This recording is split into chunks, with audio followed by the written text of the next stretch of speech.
Mungu kukunyanyulia wakina Barnaba, kukutambulisha mahali. Mungu lazima akuinulia wakina Anania, kukubandika mikono. Wakati wewe unasema nimekutana na Yesu, lakini kumbe bado una magamba kwenye macho yako. Huoni sawa sawa na jinsi Mungu anavyotaka. Mungu atakukutanisha na mtu ambaye atakubandika mikono na ataomba kwa ajili yako ili uweze kusonga mbele. Watu wa namna hiyo wanakwepo. Haijalishi aliyezaliwa ni Yesu au ni Paulo. Hao watu ni formula ya Mungu, lazima wawepo.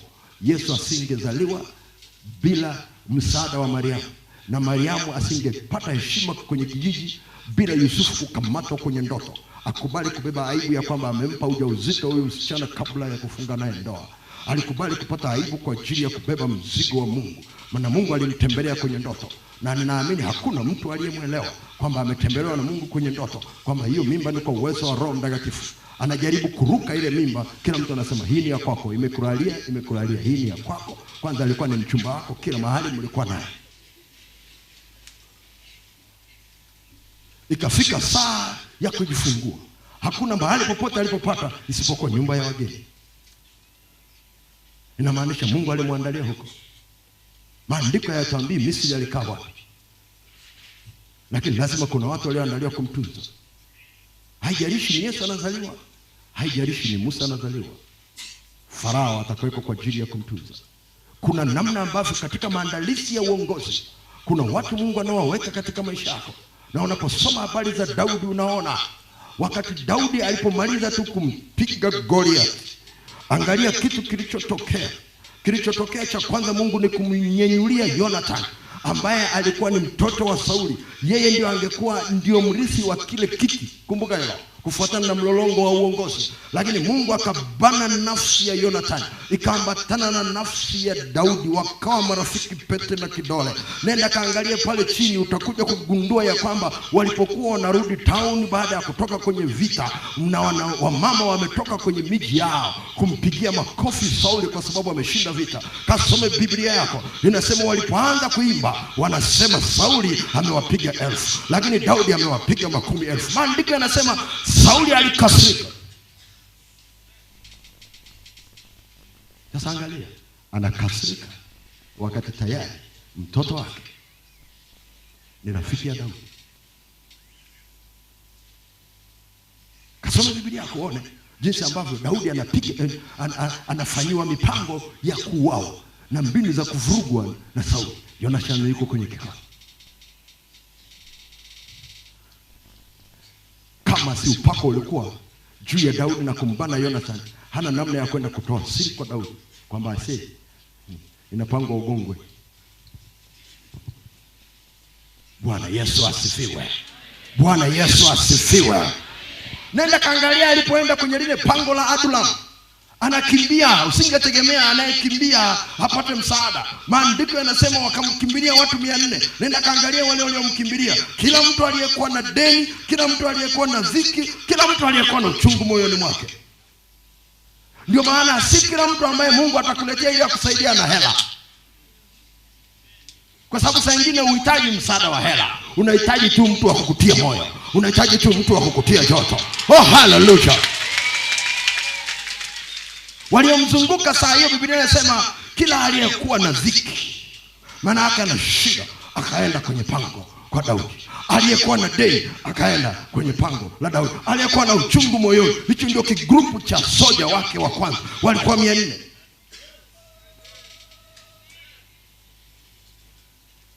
Unafikiri nani aliyowapeleka kwenye pango kama sio upako uliokuwa juu ya Daudi? Unamtengenezea njia. Kasome Biblia akasema hilo ndio lilikuwa jeshi lake la kwanza, na yeye alikuwa jemadari. Oh, glory to God, glory to God. Hallelujah, hallelujah, hallelujah. Na alipofika Hebron, maandiko yanasema Mungu akamletea watu watakaogeuza ufalme wa Sauli wampe yeye.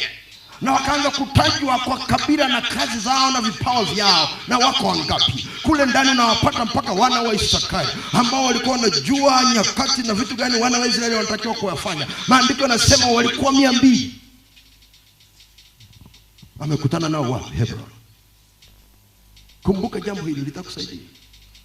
Kuna watu ambao Mungu anakunyenyulia njiani Ningekusimulia story ya kwangu, ningekwambia ninaona mmoja na yule, ninaona wako kwenye line. Kwa sababu hakuna namna ambavyo utazaliwa utasimama kwenye nafasi ambayo Mungu amekuitia, upako uko juu yako. Shetani asiweke kipingamizi. Shetani atataka akumalize kabla hujafika Hebron yako. Atataka akumalize kabla hujafika upako wa pili. Anataka akumalize bado uko kiwandani. Anataka akumalize wakati bado uko kwenye maandalizi. Lakini nataka nikwambie, ukiwa na upako juu yako kwa ajili ya maandalizi, haijalishi ibilisi anaweka mipango ya namna gani. Wakati ananyenyua adui, Mungu ananyenyua marafiki. Wakati ananyenyua watu wa kukukwamisha, Mungu ananyenyua wa kukukwamua. Oh, hallelujah. Glory to God, glory to God.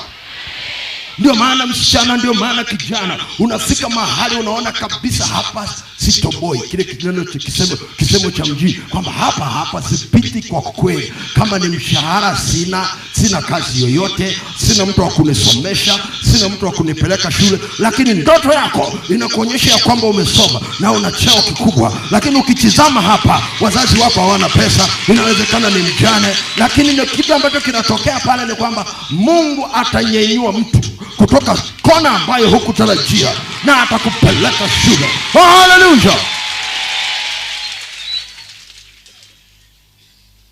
Ndio maana Daudi akaandika, kama si Bwana aliyekuwa pamoja na sisi, na Israeli na aseme sasa. Bwana Yesu asifiwe. Bwana Yesu asifiwe. Hallelujah. Yaani watu wa namna hiyo hawapotei kwenye mawazo yako. Ninapozungumza namna hiyo, unamuona yule. Kuna mtu amekaa kwenye kona ukutarajia ya kwamba utakutana naye. Kuna mtu anakuvusha maeneo ambayo ni mahali padogo. Inawezekana ni mtu ulimfahamu tu siku 2 siku 3, lakini amekuvusha mahali ambapo ulikwama miaka 40. Oh, glory to God. Glory to God, glory to God. Hallelujah. Ningeweza nikaendelea kuzungumza nao, nikakupa sababu baada ya sababu, lakini nikasomea habari za Daudi. Upako unapokuja juu yako kwa ajili ya maandalizi, ndani yako unakutengenezea uvumilivu. Hiyo ni sababu ya 5. Unakutengenezea uvumilivu ili kusubiri saa ya Mungu.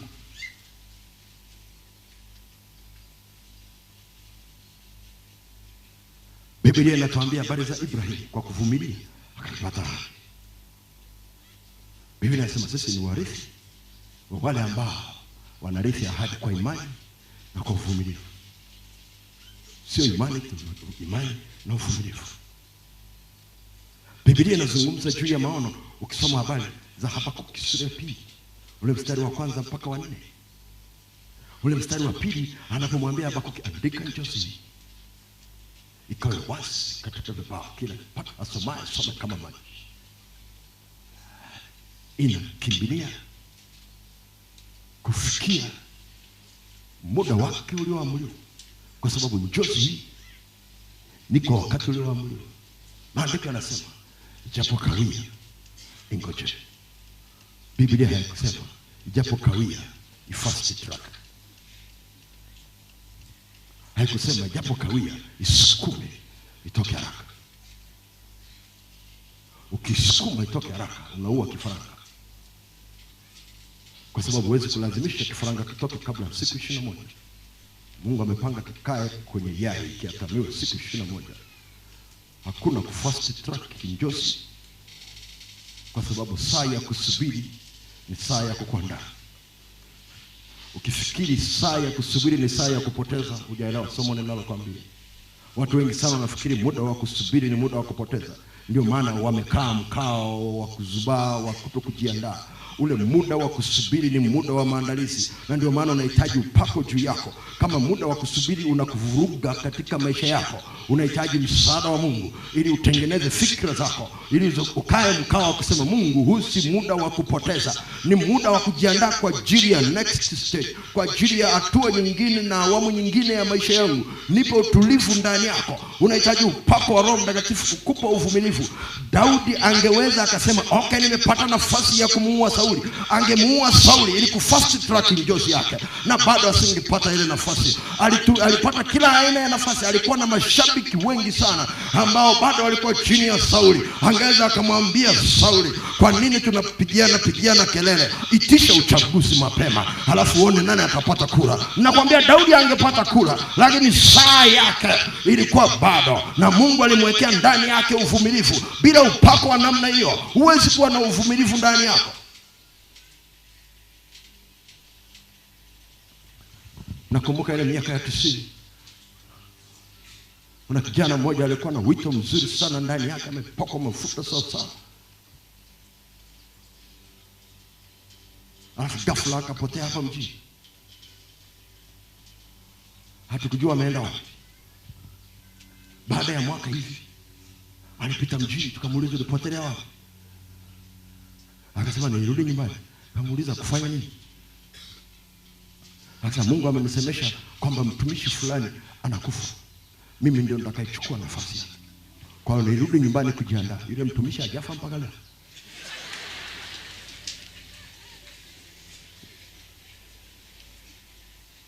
Anajaribu kufast track kifo cha mwenzake ili achukue nafasi. Na kana upako wa Mungu juu yako. Haijalishi Sauli ni adui yako, subiri saa yako. Ni upako peke yake ndio unaweza ukavumilia kwa staili hiyo. Oh, Bwana Yesu asifiwe. Bwana Yesu asifiwe. Bwana Yesu asifiwe. Hallelujah. Ngoja niseme ya mwisho alafu niombe. Sababu ya 6. Ziko nyingi lakini wacha niseme ya 6 ya mwisho.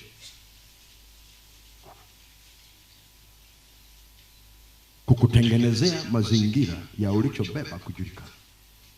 Upako wa maandalizi unakutengenezea mazingira ili kile ulichobeba au ulichobebeshwa na Mungu kijulikane.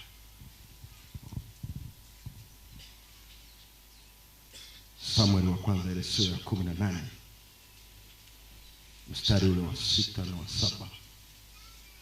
Samueli wa kwanza 18:6 na 7. Alafu Wagalatia 2 ule mstari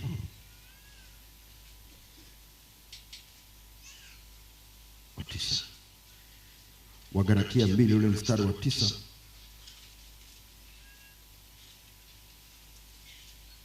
Unasema hivi: tena walipokwisha kuijua ile neema niliyopewa, Yakobo na Kefa na Yohana, wenye sifa kuwa ni nguzo, walinipa mimi na Barnaba mkono wa kuume wa shirika, ili sisi tuende kwa mataifa na wao waende kwa watu hao. Walipoijua au walipoiona neema niliyopewa, walitupa mkono wa shirika. Ile Samueli wa kwanza sura 18 mstari wa 6 na wa 7 anasema, hata ikawa walipokuwa wakienda hapo, Daudi aliporudi baada ya kumuua Mfilisti, wanawake wakatoka katika miji yote ya Israeli kwa kuimba na kucheza ili kumlaki mfalme Sauli. Wakatoka na matari na shangwe na vinanda, na wale wanawake wakaitikiana wakicheza, wakasema, Sauli amewaua 1000 zake na Daudi 10,000 yake. Bwana Yesu asifiwe. Daka vizuri takusaidia. Kama Mungu amekuita kwa ajili ya nafasi nzito juu yako, daka hili takusaidia. Lazima akupe kula mfupa uliomshinda Sauli, lazima uweze kuchukua nafasi ya Sauli. Wengine hawajasikia ninachosema. Kama Mungu anakupa na anakuandaa kwa ajili ya kuchukua nafasi ya Sauli, kabla hujachukua nafasi ya Sauli, atakukutanisha na mfupa ambao umemshinda Sauli, na kila mtu atajua Sauli alishindwa kula, wewe umekula. Goliath hakuwekwa kwa ajili ya kuwanyanyasa wana wa Israeli. Goliath aliwekwa kama mahali pa Daudi kutokea. Tunaenda sawa? Kwa hiyo usije ukaona mchukia Goliath akija kwenye maisha yako, kwa sababu anakuja kukuletea promotion.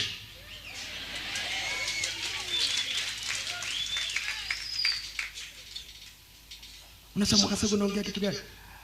Samueli alikuwa anaogopa sana kumpaka mafuta Daudi kiasi ambacho akasema nitapigwa na Sauli. Mungu akasema nenda kampake nyumbani kimaficho maficho. Kwa hiyo Daudi alipakwa mafuta wakati wengine hawajui. Ni familia tu na yeye kanyamaza, maana alijua inaweza kashambuliwa na Sauli. Na ndio maana hata Samuel hakwenda na wazee wa kanisa, alienda mwenyewe. Kwa hiyo alipakwa mafuta ufichoni, lakini Mungu hakupaka hayo mafuta ufichoni ili yatumike ufichoni. Alipaka hayo mafuta ufichoni ili yatumike peupe. Sasa ili yatoke ufichoni yaje peupe, lazima atengeneze mazingira. Ndio maana ilibidi amnyenyue Goliath.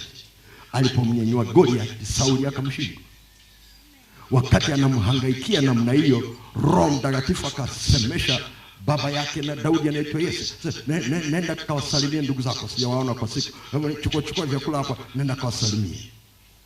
Akaenda akiwa na upako wa Mungu juu yake. Alipofika pale akakuta Wayahudi wote wamesikitika, na anaona jitu likubwa limesimama kule linatukana majeshi ya Israeli na Mungu wake. Akaanza kuuliza.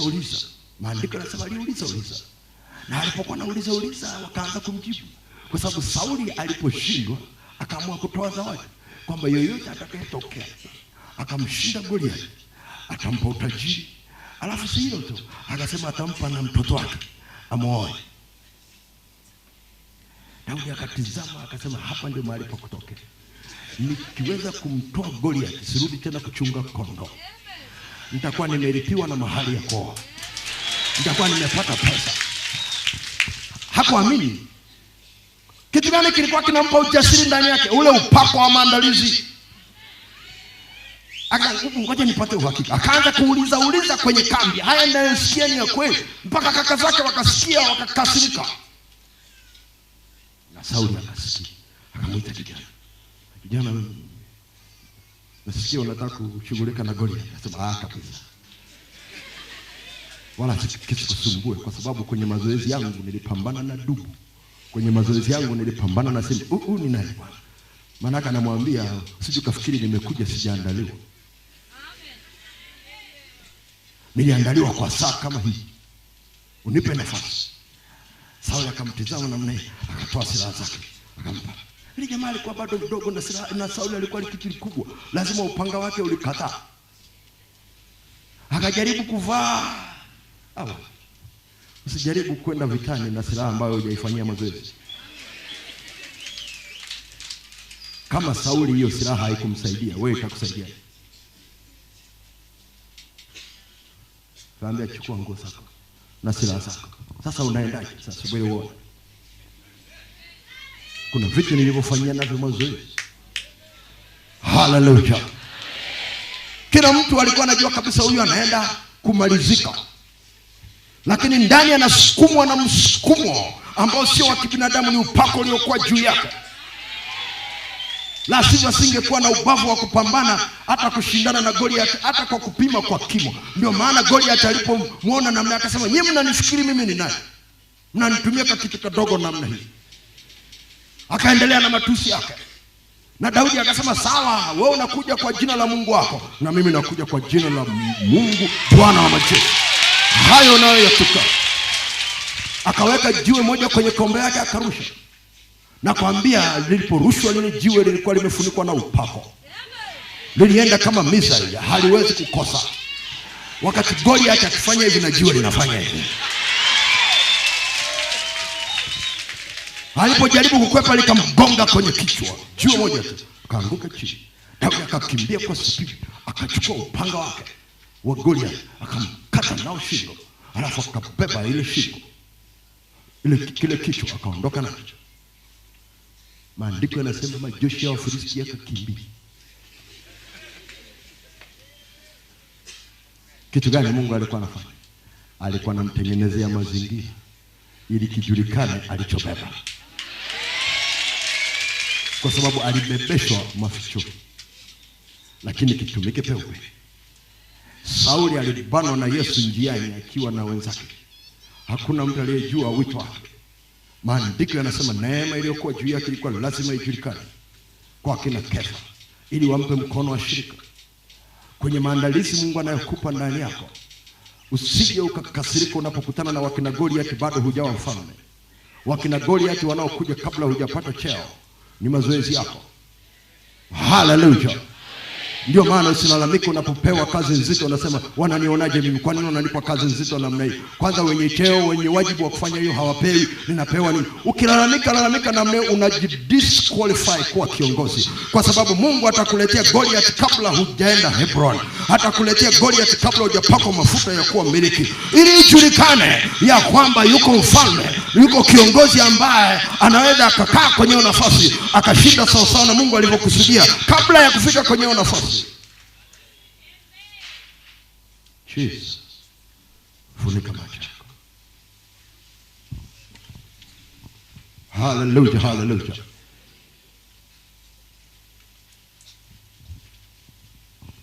Glory to God, glory to God. Nataka niombe kwa ajili yako. Kama unajua hujaokoka, huo ndio mtaji wa kwanza. Ili niombe kwa ajili yako. Bwana Yesu, asante kwa ajili ya watoto wako na nguvu zako. Ninaomba wale ambao hawajaokoka wapate kuokoka. Maana hapo ndio mtaji. Hapo ndio mahali pa kuanzia. Hapo ndipo unapotuzaa mara ya pili. Unatusamehe dhambi zetu. Unatufungulia ukurasa mpya wa maisha. Unatutoa kwenye ufalme wa giza na kutuingiza kwenye ufalme wa mwana wa pendo lako. Hapo ndipo unapoweka mbegu ya kifalme ndani ya mioyo yetu. Ili Bwana ipate kuendelea kunyeshewa mvua na ipate kuzalia matunda. Mungu, katika jina la Yesu, sema na msichana yule, sema na kijana yule, ili apate kuokoka. Bwana, mchana wa leo katika jina la Yesu Kristo wa Nazareti. Iko faida gani Bwana wakutumikia kwa uaminifu kwenye nafasi walizo nazo, lakini bado waende jehanamu? Maana utumishi hautupeleki mbinguni. Utumishi Bwana hautupeleki mbinguni. Hali ya mioyo yetu ndio inayotupeleka mbinguni. Yesu Kristo anapookoa na kukaa ndani ya watu na kukaa katika maisha ambayo yanampendeza Mungu, huko ndiko kunatengeneza nafasi ya sisi kukaa mbinguni. Utumishi ni nyongeza ambayo Mungu anampa mtu, na anaweza akakupa utumishi hata hujaokoka, ukatumika na ukaacha pembeni. Na mimi sitaki upate hasara hii. Nataka upate double, upate kitu cha rohoni cha uzima wa milele, na upate taji ya kumtumikia Mungu utakapokuwa hapa. Karabashakoromusika. Shetani na kuamuru, achia roho za watu hao, achia nafsi zao, achia maamuzi yao kwa jina la Yesu Kristo. Tunawadai waseme ndio kwa Yesu. Asante Roho Mtakatifu kwa sababu uko pamoja nasi. Popote pale ulipo, wewe unajua hujaokoka, unahitaji kuokoka, au ulikuwa umeokoka ukarudi nyuma, unataka kutengeneza na Bwana, nyosha mkono wako mahali ulipo sasa katika jina la Yesu. Yes, yes. Usiogope mpaka kule nyuma. Yes, kila mtu aliyenyosha mkono na amekaa chini, simama kwa miguu yako. Asante. Mpaka kule nyuma ninaona mikono, simama kwa miguu yako. Mamia na mamia ya watu. Wakati wenzetu wanaimba wimbo, utasonga hapa mbele ili niweze kuomba pamoja na wewe. Alafu kabla hujatawanyika nitakuombea kwa Mungu upako juu yako. Upako wa maandalizi. Kama ulikuwa huna, Mungu akushushie huo upako. Kama hutaki kuandaliwa ukapitishwa kwenye mazingira magumu, usiombe huo upako. Kwa sababu kama kazi yako ni nzito juu, uwe na uhakika maandalizi yatakuwa mazito pia hapa chini. Uwezi kuandaliwa kidogo alafu pewe cheo kikubwa. Uwezi kuandaliwa kidogo alafu pewe wajibu mkubwa. Karamash.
Tumekwisha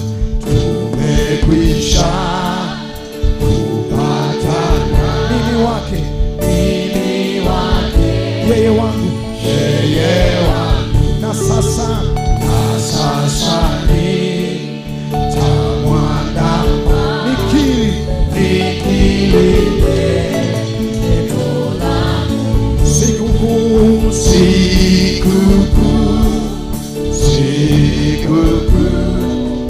ya kuoshwa dhambi zangu. Ukesha na kuomba tu, ananiongoza miguu. Sikukuu ya kuoshwa dhambi zangu. Nadhiri yangu ya mbele nitaiweka daima, hata ije siku ile ya kuonana kwa salama. Sikukuu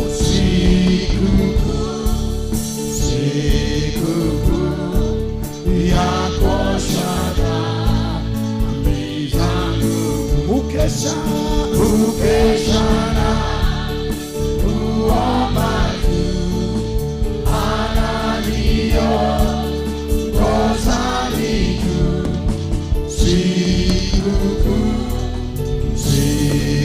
Sikukuu ya kuoshwa dhambi zangu.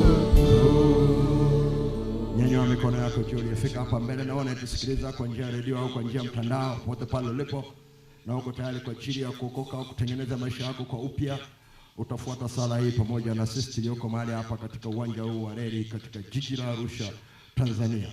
Funika macho yako, hebu sema maneno haya. Hata kama ulikuwa unaandika, acha kwanza kwa muda, alafu sema maneno haya. Mungu Baba, nimekuja mbele zako, ninaomba unisamehe dhambi zangu zote nilizokukosea. Ninatubu kwako. Ninaomba damu ya Yesu iliyomwagika msalabani initakase sasa katika roho yangu, katika nafsi yangu na maisha yangu yote. Bwana Yesu, nimefungua moyo wangu na kukaribisha sasa. Ingia ndani yangu kwa uwezo wa roho wako. Uwe mwokozi wangu, uwe kiongozi wangu, uwe Bwana kwangu kuanzia sasa na siku zote.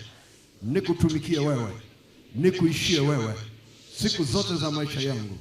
Dhambi sinishinde, majaribu yasinishinde, shetani asinishinde, katika jina la Yesu, katika jina la Yesu.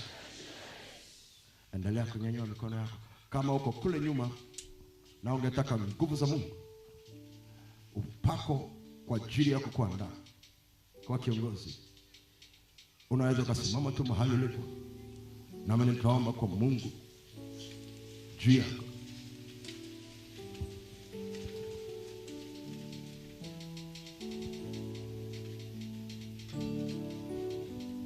Karamash, bingu zimefunguka juu yetu hapa.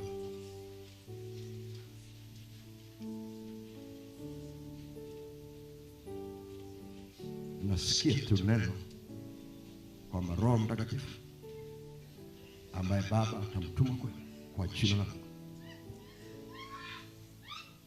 Maana yake tutalitia jina la Yesu. Na tukilitia jina la Yesu, baada ya kusema kile nilichoweza kusema, naamini ndani yako kumenyenyuka kiu ya kuona umuhimu wa kipindi cha maandalizi, na kwamba hiki kipindi cha maandalizi huwezi kujiandaa peke yako vizuri ili ukutane na Hebron yako. Unahitaji nguvu za Mungu. Kwa nikamwomba Mungu hapa na Bwana Yesu ambaye yuko katikati yetu, ili amguse kila mmoja ambaye anahitaji huo upako, na ambaye Mungu anajua anahitaji huo upako. Na kama vile ulivyoshuka kwa Daudi, ushuke kwa nguvu juu yako. Na nitakapoomba nitahesabu 1, 2, 3. Nikishasema 3, utaita jina la Yesu kwa sauti kubwa. Utasema Yesu. Kwa sababu ukiita namna hiyo, Mbinguni watatizama kiu ulio nayo inayokufanya wito. Watagundua unahitaji upako wa maandalizi. Nguvu za Mungu zitashuka juu yako. Na utashangaa, zitashuka kwa nguvu. Nyanyua mikono yako chini. Mungu, wewe ni Mungu uliye hai. Asante kwa ajili ya watoto wako hawa. Mikono hii ni ishara ya kwamba wamesikia neno. Ndani yao umewawekea kiu. Umewawekea hamu ya kuona wanapata msaada wako kwenye maandalizi. Wanajua umuhimu wa upako kwa ajili ya kuwasaidia kazi, lakini walikuwa hawajaelewa umuhimu wa upako wako kuandaa kwa ajili ya maandalizi kabla ya kuwaingiza kazi. Leo wamesikia na wamejua ya kwamba upako huo unaweza kuwafuata wakiwa wadogo, wakiwa wakubwa, unaweza kuandaa miaka mingi, lakini Bwana unapokuwa juu yao unawatengenezea kwa ajili ya Hebron ambayo inakuja mbele yao, kwa ajili ya Yerusalemu inayokuja mbele zao. Mbingu zako na zifunguke Bwana Yesu. Nami ninaomba wewe unaijaza Roho Mtakatifu na nguvu, wewe unaifuatilia watumishi wako, wewe uliyemsaka Daudi alikokuwa na ulipompata ukampaka mafuta yako matakatifu. Mungu, umeita vijana wako, umeita watoto wako, umewaita wasichana hapa Bwana, kama vile ulivyokuwa unamtafuta Daudi na wao umewapata. Nami naomba wapake mafuta matakatifu. Nitakaposema mara 3 Bwana wataita jina lako. Wakiita jina lako, ninaomba ujibu kwa kuwamwagia upako wa Roho Mtakatifu Bwana, kama mafuriko ya mto. Asante kwa sababu uko katikati yetu. Kumbuka nitakapofikisha 3 uniache nimalize mpaka 3, halafu utaita kwa sauti kubwa Yesu, halafu usikate haraka, sema Yesu, endelea. Nguvu za Mungu zitashuka, na wengine ambao hawajanena kwa lugha mpya watajazwa, wataanza kuzungumza kwa lugha mpya. Wale waliokuwa wanazungumza kwa lugha mpya kidogo kidogo, nguvu za Mungu zitawashukia na kupasua ile chemchemu ikawa mito ndani yao. 1, 2, 3. Yesu! Yes! Yes! Yes! Karabosa.